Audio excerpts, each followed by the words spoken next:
창업 컨셉과 관련해서 정리를 하도록 하겠습니다.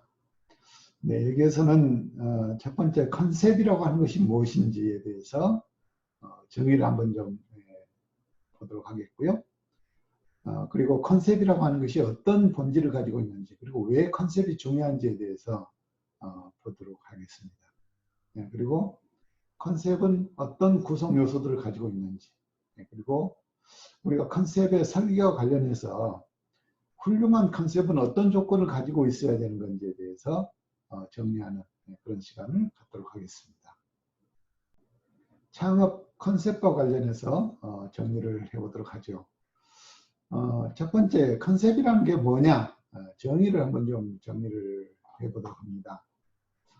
컨셉의 사전적인 정의는 주장이나 의견을 법칙화해서 어떤 표현의 한 요소로서 나타낸 것이다 라고 이렇게 얘기를 하고 있습니다. 그리고 그 컨셉이라는 것은 매우 포괄적이고 또 굉장히 범위가 넓다라고 이렇게 정리를 지금 하고 있는데요. 좀 더 구체적으로 우리가 컨셉의 개념에 대해서 정리를 해보면요. 기본적으로 컨셉은 소비자들에게 눈에 띄게 강조되는 점, 눈에 띄게 강조되는 점이라고 하는 겁니다.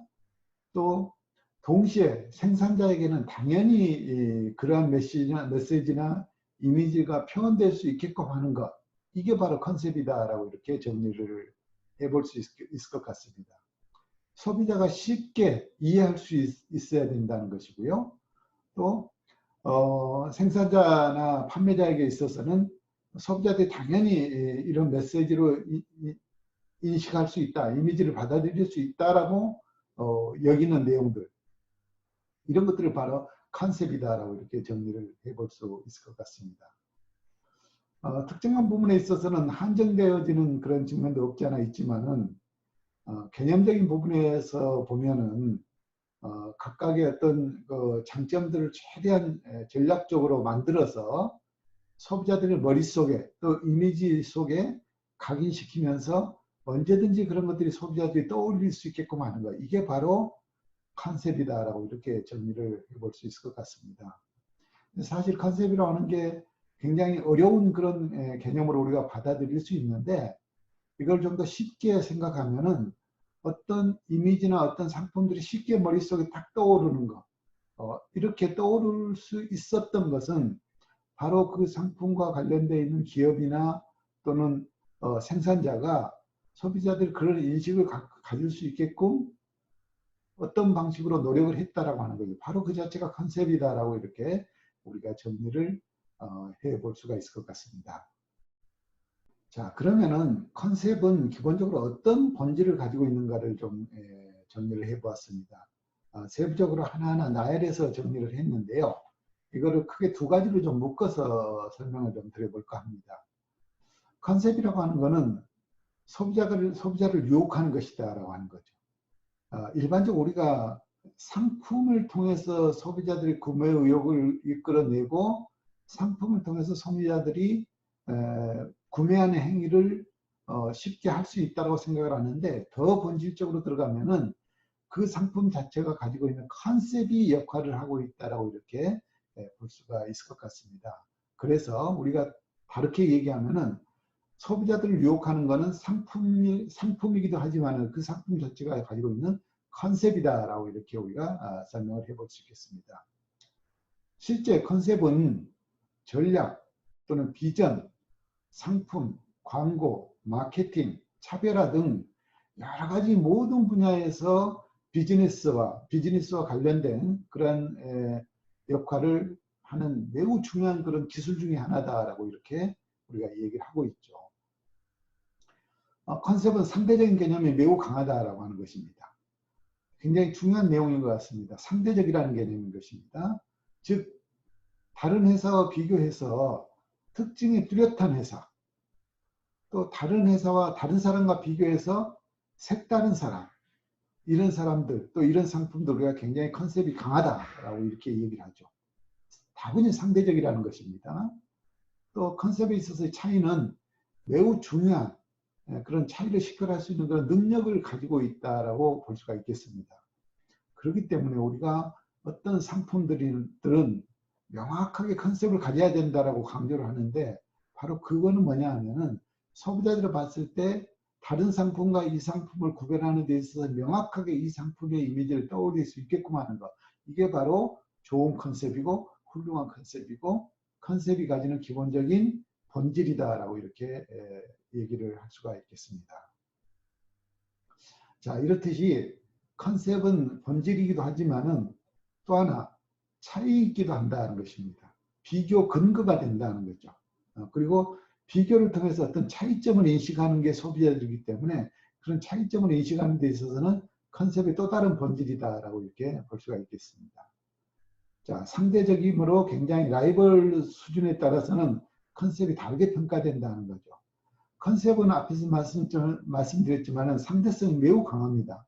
그래서 지금은 A라는 상품과 B라는 상품을 구분해서 우리의 A라고 하는 상품이 상대적으로 강한 이미지를 소비자한테 각인시켜 줄 수 있어서 좋은 컨셉을 가지고 있는 상품이라고 얘기할 수 있지만은 이거는 상대적이기 때문에 또 다른 C라는 상품의 출현을 통해서 그 상품과 지금 현재의 상품과 비교해서 컨셉의 또 다른 차이점을 가질 수 있다라고 이렇게 볼 수가 있다는 것입니다.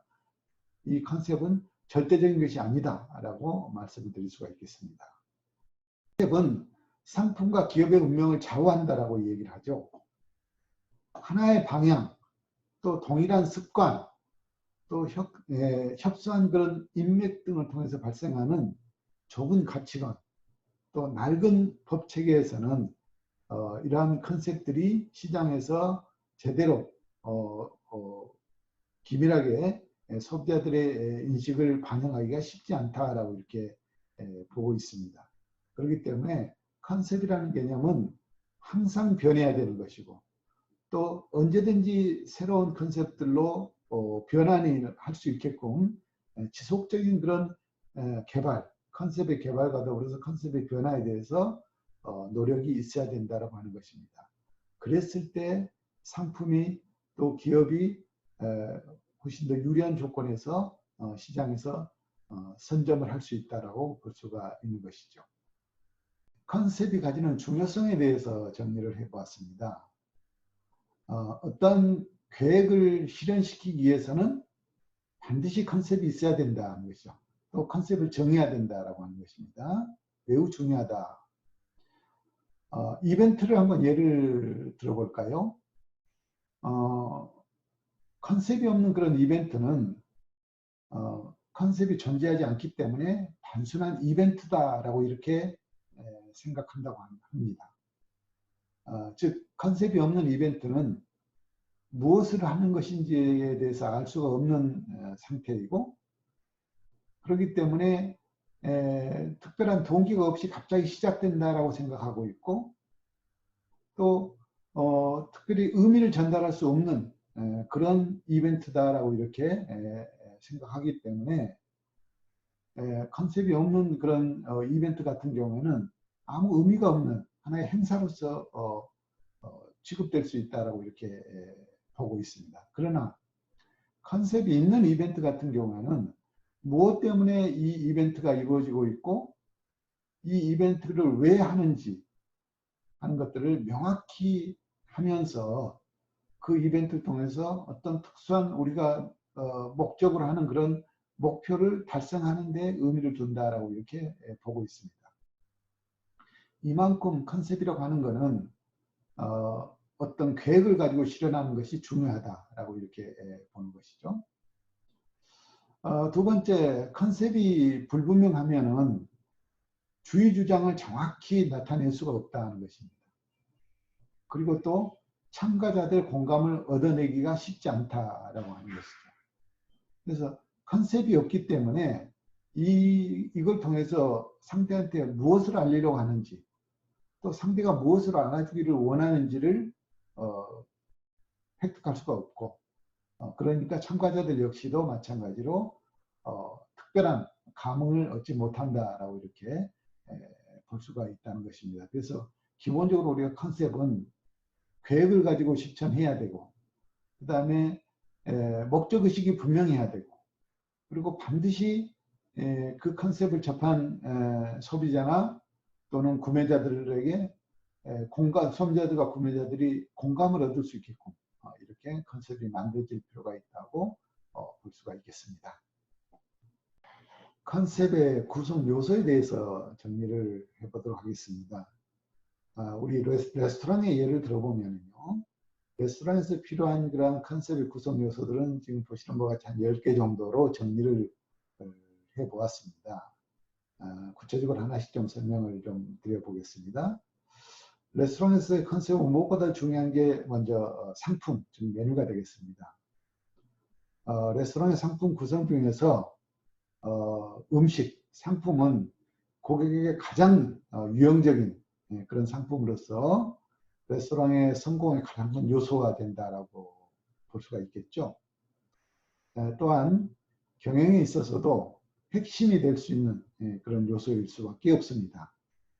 그래서 음식의 종류가 결정되어야 그에 따른 나머지 요소들, 주방의 설계라든지 주방의 기기라든지 또는 주방의 규모라든지 또 조리 인력의 수라든지 또 취급하는 식자재의 종류라든지 이런 것들이 정리가 되기 때문에 우리 컨셉의 구성 요소에서는 가장 첫 번째로 중요한 걸 상품, 즉 레스토랑에서는 메뉴라고 이렇게 설명을 드릴 수가 있겠습니다. 구성 요소는 상품의 수, 즉 메뉴의 수가 되겠죠. 메뉴의 수는 레스토랑의 여러 상황에 의해서 달라질 수가 있다. 메뉴의 수가 많아지면은 고객의 선택의 폭은 넓어지는 데 비해서 조리의 복잡성, 또 취급하는 식재료, 구매 및 관리자들의 복잡성과 같은 문제들이 야기가 될 수가 있겠죠. 그래서 메뉴 수를 한정해서 취급하는 그런 외식업소들은 또 다양한 고객에게 어필하는 데 있어서 어려움은 있을 수 있겠지만은 이런 것들을 커버하는 게 이제 전문점이라는 그런 컨셉을 통해서 전문성을 강함으로 인해 가지고 이런 문제들을 또 줄여갈 수 있는 이런 방법들이 있을 수 있다라고 볼 수가 있겠습니다. 그래서 메뉴의 숫자를 많게 하느냐 적게 하느냐도 하나의 컨셉의 개념으로서 우리가 이해가 되어져야 되고 메뉴 숫자가 많았을 때의 전략 또 메뉴 숫자가 적었을 때의 방법 이런 것들을 우리가 생각을 해야 된다고 볼 수 있겠습니다. 컨셉의 구성 요소는 세 번째 이용하는 고객들이 되겠습니다. 고객이 레스토랑을 이용할 때는 여러 가지 이유가 있을 수 있죠. 단순히 한 끼 식사를 해결하기 위해서 레스토랑을 방문하는 경우도 있겠고 때로는 사업이나 또는 친목 등의 이유로서 찾을 때도 있겠습니다. 또 생리적인 측면에서 식사를 하는 경우에는 일상적이기 때문에 고객들은 실리를 찾기를 원하지만은 그럴 경우에는 또 가격이 매우 민감해지죠. 그러나 또 사회적 매개체로서 음식의 역할을 할 때는 또 반대의 경우가 또 나타날 수가 있습니다. 이렇듯이 고객은 어떤 목적을 가지고 레스토랑을 이용하느냐에 따라서 상황이 달라지기 때문에 거기에 맞는 이 컨셉의 운영이 또 필요하다라고 보고 있는 것입니다. 컨셉의 구성 요소 네 번째로는 표적 시장이 되겠습니다. 표적 시장이라고 하는 것은 공통적인 특징을 가지고 있는 고객층이다라고 이렇게 정리를 해볼 수가 있겠습니다. 성별, 나이, 소득과 같은 인구 통계적 변수를 기준으로 구분이 가능한데요. 사회계층, 생활 양식 등과 같은 심리적 또는 도식적인 이런 내용들도 변수로서 작용을 할 수가 있다고 하는 것입니다. 또 상품에 대한 충성도, 추구에 대한 편익성, 또 구입량 또는 사용량 등과 같은 행동적인 변수들도 여기에 영향을 줄 수가 있는 것이죠. 그래서 우리가 표적 시장에 있어서는 심리적인 요소와 더불어서 행동적인 요소들도 컨셉의 개념으로 이해가 되어져야 되고 거기에 맞게 시장에 맞게끔 우리가 컨셉이 운영될 수 있게끔 정리될 필요가 있다라고 볼 수가 있겠습니다. 컨셉의 구성 요소 5번째로는 입지가 되겠습니다. 입지는 건물이나 또는 상가가 들어서는 물리적 공간을 의미하게 되는데요. 다른 섬유업과 마찬가지로 레스토랑도 입지가 매우 중요하죠. 그래서 이러한 그 입지에 대해서는 접근성, 그 다음에 또 이용의 편리성, 이런 것들이 컨셉의 개념으로 이해가 될 수 있고, 그런 것들에 대해서 우리가 이용하는 고객들의 편리성과 목적에 맞게끔, 또 지급하는 상품이 이런 입지와 잘 맞게끔 이렇게 컨셉이 구성될 필요가 있다라고 볼 수가 있겠습니다. 컨셉 구성 요소 6번째로는 분위기를 또 우리가 생각을 해볼 수 있겠습니다. 입지와 함께 점포의 외형적인 강점을 더 많은 고객들에게 통해서 더 많은 고객들을 유치할 수 있게 하는 그런 요소가 바로 분위기다라고 볼 수가 있겠죠. 분위기라고 하는 것은 매장 내 외부의 장식, 또 객장과 주방의 설비 수준, 또 청결도, 이런 것들이 복합적으로 작용을 했을 때 분위기라고 하는 그런 컨셉이 만들어질 수 있다고 볼 수가 있겠습니다. 그래서 이러한 분위기와 관련된 것도 컨셉의 요소로서 중요한 요소로 우리가 이해를 해야 되고, 상품의 여러 가지 구색력과 같이 잘 어울릴 수 있도록 이렇게 분위기를 만들 필요가 있다고 볼 수 있겠습니다. 컨셉의 구성 요소 7번째로는 가격을 우리가 설명할 수 있겠는데요. 가격이라고 하는 것은 고객이 상품이나 서비스를 획득 또는 사용하면서 얻게 된 그 가치에 대해서 지불하는 대가다라고 우리가 이렇게 보고 있죠. 그래서 가격이라고 하는 것은 이 상품과 매우 유기적인 관계를 가지고 있고, 또 앞에서 봤던 분위기나 여러 가지 입지나 접근성이나 다 연계되어 있는 유기적으로 관계를 갖고 있는 그런 컨셉의 하나다라고 볼 수가 있겠습니다. 8번째로는 상호도 컨셉의 개념에서 이해가 될 필요가 있겠다고 보는 겁니다. 상호라고 하는 것은 경쟁자와 또 구별될 수 있게 이렇게 하는 역할을 하고 있기 때문에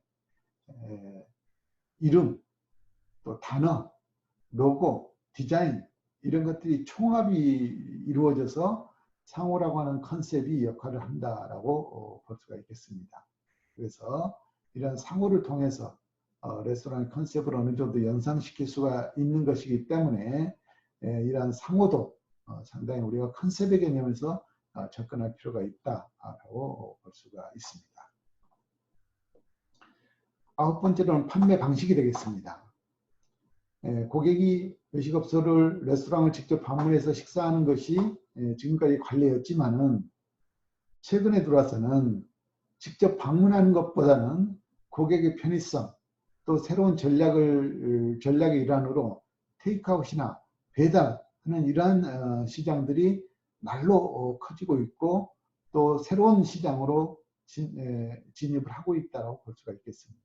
그래서 이러한 판매 방식도 컨셉의 일환으로 우리가 이해를 해야 되겠고, 우리가 레스토랑 컨셉을 잡을 때 매장에 방문하셔서 상품을 이용하게 하는 컨셉이냐, 또는 테이크아웃이 주가 되는 컨셉이냐, 아니면 아예 배달을 전문으로 하는 그런 컨셉이냐 하는 것들이 명확하게 설정이 돼야 되겠고, 거기에 맞게끔 상품도 구성이 되어야 되고, 거기에 맞게끔 여러 가지 조리 방법이나 서비스 방법들이 결정이 되어져야 된다고 볼 수가 있습니다. 10번째로는 규모도 컨셉의 개념으로 이해가 될 수 있겠습니다. 규모라고 하는 것은 분위기와 매우 관련성이 깊다는 것이죠. 그래서 내 외장을 할 때는 규모를 감안해서 결정을 해야 되고, 바로 이런 것들이 컨셉의 중요한 그런 방향성을 갖는다라고 볼 수가 있겠습니다. 컨셉의 설계에 대해서 정리를 좀 해보죠. 컨셉의 설계와 관련해서 먼저 컨셉의 트리를 좀 보도록 하겠는데요. 컨셉의 트리는 체계도이면서 컨셉의 도출을 위한 그런 프로세스다라고 이렇게 우리가 생각할 수가 있겠습니다. 따라서 기본적인 컨셉의 사고는 체계도를 활용을 해서 전개해 나갈 수가 있고, 또 자신의 일에 맞게끔 지식과 경험을 바탕으로 해서 체계도를 변형시킬 수도 있을 것이죠. 그래서 우리가 이런 과정을 통해서 이제 컨셉의 트리를 완성해 간다고 보는데요. 기본적으로 우리가 컨셉의 트리는 왜 만드느냐를 좀 정리를 하면요. 컨셉의 트리의 목적은 첫 번째 컨셉의 요소를 정리하는 것이다라고 볼 수가 있겠습니다. 즉 컨셉이 어떤 아이디어 요소로 만들어지는지를 나무 모양으로 이렇게 정리해 보는 것이죠. 이렇게 했을 때 명확하게 요소가 정리되어질 수 있을 것이다 라고 보고, 이렇게 정리를 해보면은 한눈에 요소를 찾아낼 수 있는 그런 또 장점도 있다고 우리가 보는 것입니다. 그리고 이러한 컨셉은 가설을 체계하는 데 또 목적이 있다라고 하는 것이죠.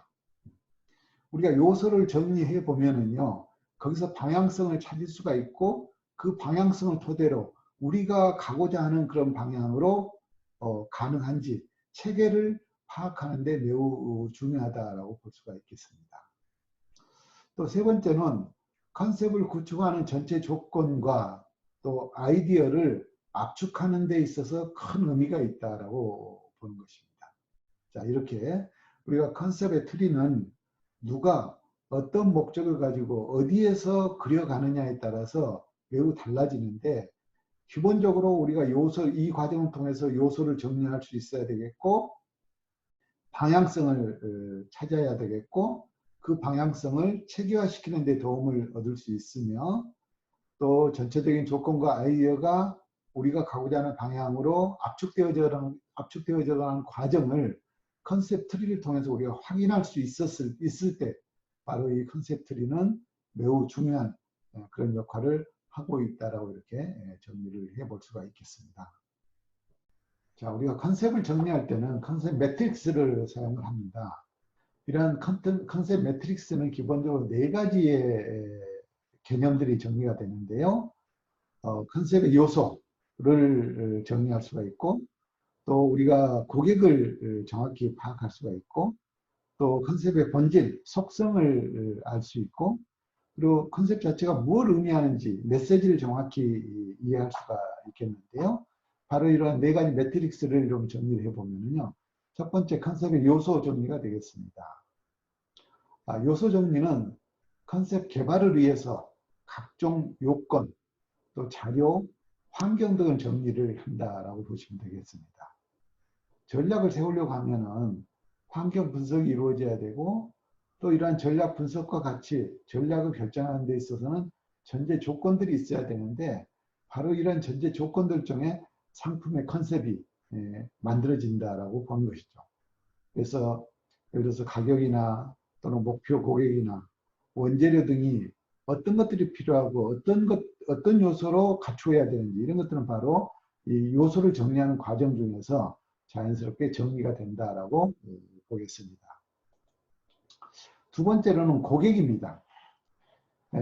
고객이라는 관점에서 고객에게 어떤 이익을 줄 수 있는지, 또 어떤 상황인지 고객에 있어서, 또 고객의 구체적인 그런 윤곽들, 이런 것들은 우리가 이 컨셉 매트리스를 활용을 해보면은 바로 이러한 것들이 윤곽들이 보인다라고 하는 거죠. 그래서 고객의 입장에서 본 고객의 만족도, 또 고객의 충성도, 이런 것들을 우리가 확인해 볼 수 있고 파악할 수 있는 요소가 바로 고객 관점에서 보는 매트릭스다라고 보면 되겠습니다. 세 번째로는 본질과 관련된 부분이 되겠습니다. 본질의 속성은 컨셉을 풍부하게 만드는 것이라는 것이죠. 그래서 지금까지 압축하고 또 가설을 만들고 이거를 확산을 통해서 확인하고 하는 그 모든 과정이 바로 컨셉의 본질을 정확히 이해하고 파악하고 그걸 통해서 선택해서 확산시키는 이런 과정이라고 봤을 때 컨셉 매트리스는 이러한 본질을 파악하는 데 있어서는 매우 효율적으로 쓸 수 있는 그런 방법 중에 하나다라고 볼 수 있겠습니다. 자, 네 번째로는 핵심 이미지, 핵심 메시지를 컨셉 매트릭스 통해서 찾아낸다는 것이죠. 핵심 이미지, 핵심 메시지라고 하는 것은 마음과 형태의 본질인 컨셉 그 자체가 될 수가 있습니다. 그래서 핵심 이미지를 정확하게 뽑아냄으로 인해서 그 상품을 통해서 소비자들이 바로 그 컨셉 이미지로 연결될 수 있고 그 컨셉 이미지로 받아들일 수 있게끔 하는 것들이 바로 컨셉 매트릭스를 통해서 우리가 도출해내는 하나의 과정들이다라고 정리를 할 수 있겠습니다. 그러면 훌륭한 컨셉은 어떤 조건을 가져야 되는가? 훌륭한 컨셉이 가지는 조건 7가지를 정리를 좀 해보려고 합니다. 첫 번째는 독특해야 된다는 것이죠. 독창성이 있어야 되겠다. 컨셉은 독특해야 된다. 이는 튀는 것이 아닌 본질적인 특성이다라고 하는 것이죠. 독특하다고 하는 것은 가볍게 튀는 것이 아니라 심각하고 근본적인 개념으로 소비자한테 받아들여져야 된다라고 하는 것입니다. 그래서 명쾌하게 또 독특한 이미지를 가지고 소비자한테 접근할 수 있을 때 바로 컨셉이라고 하는 것들이 훌륭하게 소비자한테 접근될 수 있다라고 볼 수 있겠습니다. 예를 들면은 헬리코박터 업체 음료 하면 우리가 떠오르는 그런 특정 브랜드가 있습니다. 또 패션 디자이너 안드레 김 하면은 우리가 또 떠오르는 이미지가 있습니다. 또 여성 4인조 그룹 하면은 떠오르는 가수들이 있습니다. 자, 이런 것들은 뭐냐? 우리 주변에서는 아주 독특한 그런 이미지로 우리들한테 인식되어져 있고 우리가 그런 독특한 이미지로 받아들였기 때문에 그러한 관점에서 이러한 카테고리만 봐도 브랜드를 떠올릴 수 있고 어떤 사람을 유추할 수 있고 하는 것들이 바로 유니크함, 독특함 때문이다라고 이해가 되는 것이죠. 자, 두 번째 컨셉은 차별화가 돼 있어야 된다는 것입니다. 컨셉이 차별화되지 않으면 실패할 가능성이 매우 높다는 것입니다. 차별화라고 하는 것은 본질의 차별화이며 그것은 패러다임의 차별화다라고 이렇게 얘기를 할 수가 있겠습니다. 애매한 차별화, 또 같은 카테고리 속에서의 차별화, 목소리 크기만의 차별화가 아니라는 것이죠.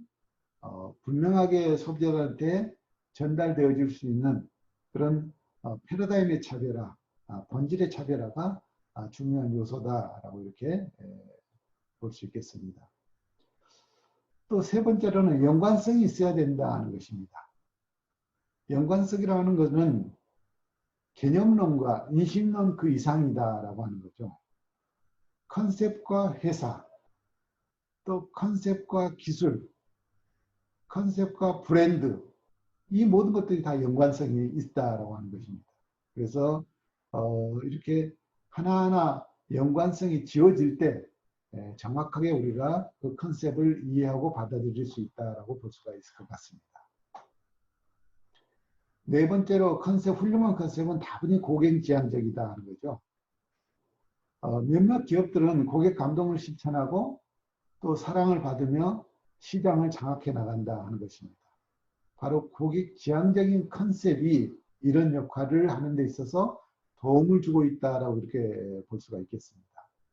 그래서 고객을 위해서 무엇을 하고 있는지를 잘 알려야 되고 또 소비자들이 그런 것도 통해서 다분히 소비자 지향적이라고 하는 이미지를 받아들일 수 있을 때 소비자들은 그 컨셉을 훌륭하게 받아들일 수 있는 그런 상황이 만들어진다라고 보겠습니다. 다섯 번째로 훌륭한 컨셉은 조건이 맞아야 된다. 컨셉은 비용이나 기술, 능력이라고 하는 조건을 따라가야 된다라고 하는 거죠. 그래서 이러한 조건들이 어느 정도에 머물르지 않고 이러한 조건들이 아주 차별화되고 발전적인 방향으로 진화가 됐을 때 훌륭한 컨셉으로 자리를 잡을 수 있다라고 볼 수가 있겠습니다. 여섯 번째로 좋은 컨셉은 반드시 반응이 온다는 것입니다. 컨셉의 조건은 소비자에게 즉각적인 반응을 불러일으킬 수 있는 그런 언어적인 측면도 있지만은 여기서 중요한 것은 언어적인 개념보다는 표현이나 스킬이 더 중요하다고 볼 수 있겠습니다. 예를 들어서 늘어붙지 않는 테팔, 조리기구죠.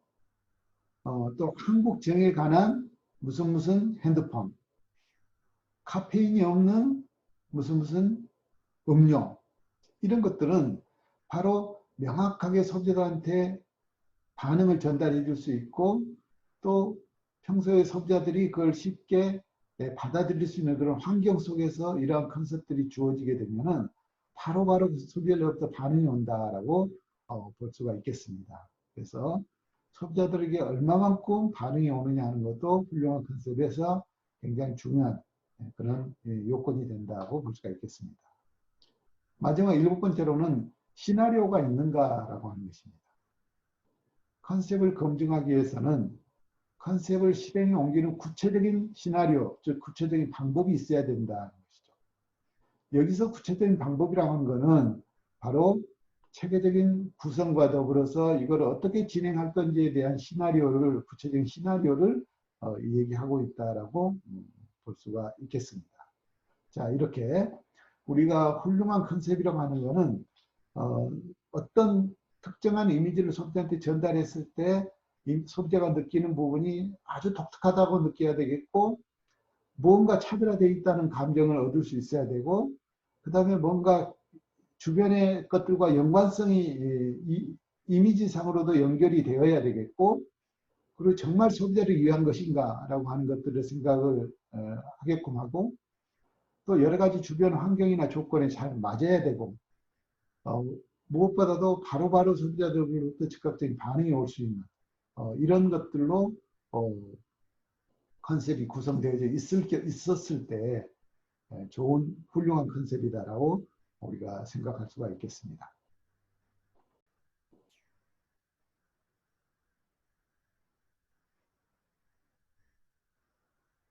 창업 컨셉에 대해서 정리를 해보았습니다. 여기서는 컨셉의 정의와 더불어서 컨셉이 가지는 본질과 중요성, 그리고 컨셉은 어떠한 구성 요건들을 가지고 있는지, 그리고 정말로 훌륭한 그런 컨셉들은 어떤 조건을 가지고 있는지에 대해서 정리를 해보았습니다. 간단하게 다시 한번 요약 정리를 하면은, 우리가 컨셉이라고 하는 것은 소비자들에게 눈에 띄게끔 강조하는 점, 그리고 또 소비자들이 그런 메시지나 이미지를 바로 쉽게 받아들일 수 있는 것, 이걸 바로 우리가 컨셉이다라고 정리를 한다고 했습니다.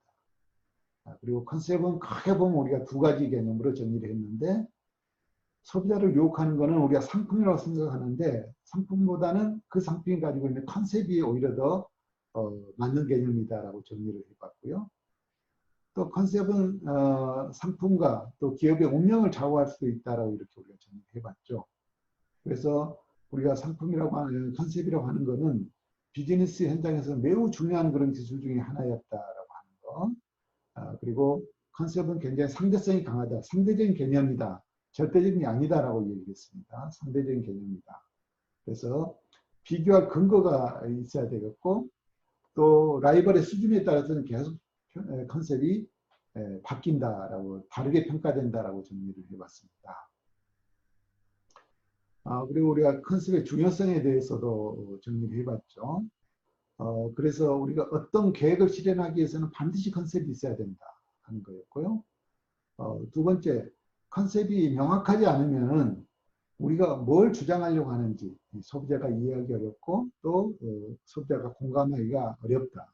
그래서 어떤 일을 계획하고 실천할 때는 반드시 컨셉이 있어야 되고, 그리고 분명하게 우리가 뭘 소비자한테 알리고 전달할 건지 주장할 건지에 대해서 명확한 컨셉을 바탕으로 소비자의 공감을 얻어내야만 된다라고 이렇게 정리를 해봤었습니다. 그리고 컨셉의 구성 요소에 대해서도 우리가 정리를 했었죠. 10가지 정도를 정리를 했었습니다. 우리 레스토랑의 개념을 예를 들면 메뉴라든지 가장 중요한 요소였습니다. 그리고 메뉴의 수, 또 이용하는 고객들이 이용 목적, 또 표적 시장의 상황, 그다음에 입지, 분위기, 예, 가격, 또 상호도 컨셉의 이미지를 우리가 받아들여야 된다고 했죠. 그리고 판매하는 방식이나 또 규모 이런 것들이 모두 다 컨셉과 연결돼서 종합적으로 지금 움직이는 그런 상황들이다라고 정리를 해봤습니다. 그리고 컨셉의 설계와 관련해서 컨셉 트리에 대해서 우리가 정리를 했었죠. 컨셉 트리라고 하는 건 체계도다 이거는. 이런 체계들을 통해서 우리가 컨셉을 도출하는 프로세스가 바로 컨셉 트리다라고 정리를 했었는데요. 바로 우리가 이런 컨셉 트리를 만드는 목적은 첫 번째, 컨셉의 요소를 정리하는 데 의미가 있다. 컨셉 트리를 만들면 요소가 일목요연하게 정리가 바로 된다라고 보았죠. 그다음 두 번째로는 가설을 체계하는 데 우리가 목적이 있다. 나름대로 우리가 이렇게 될 거다라고 가설을 세우고 컨셉을 정리하는데 정리를 해보면 컨셉 트리를 만들어 보면은 그 가설이 맞는지 또는 가설의 방향이 잘못되는 건지를 알 수가 있다는 것이죠. 그 다음에 컨셉을 구축하는 전제 조건의 아이디어를 압축하는 데 또 사용한다. 이렇게 우리가 컨셉 트리를 만드는 목적들을 좀 정리해 봤습니다. 자, 컨셉의 매트릭스에 대해서 우리가 정리했는데 그게 네 가지의 매트릭스를 요약을 했었습니다. 요소를 정리하는 그런 관점이 있었고요. 또 우리가 이용하는 고객들의 목적을 정확히 알 수가 있고 본질을 파악할 수 있었다는 것이죠. 그리고 가장 중요한 건 핵심 메시지를 정확히 찾아낼 수 있었다. 그래서 우리가 이런 것들을 통해서 컨셉 매트를 통해서 우리가 이런 것들을 찾아낼 수 있었다고 보고요. 마지막으로 훌륭한 컨셉의 조건은 어떤 조건들을 가진 게 훌륭한 컨셉의 조건이냐 7가지를 생각을 했었습니다. 독특해야 된다는 것 첫 번째. 그리고 두 번째, 그 어느 것보다도 차별화되어 있어야 되겠다는 거. 그리고 세 번째, 상호 연관성이 있어야 된다. 동떨어져서는 안 된다는 거죠. 연관성이 있어야 되겠다. 다분히 고객 지향적이어야 된다. 그리고 상황에 맞아야 된다. 즉 조건에 맞아야 된다라고 하는 것이죠. 그리고 바로바로 소비자로부터 반응이 오는가를 잘 살펴봐야 된다. 반응이 바로 오지 않는 거는 그거는 훌륭한 컨셉의 조건에서는 어긋나 있다. 훌륭한 좋은 컨셉은 바로 소비자로부터 반응이 온다라고 하는 것이죠. 그리고 반드시 시나리오가 있어야 된다. 이렇게 우리가 컨셉에 대해서 정리를 해보았습니다.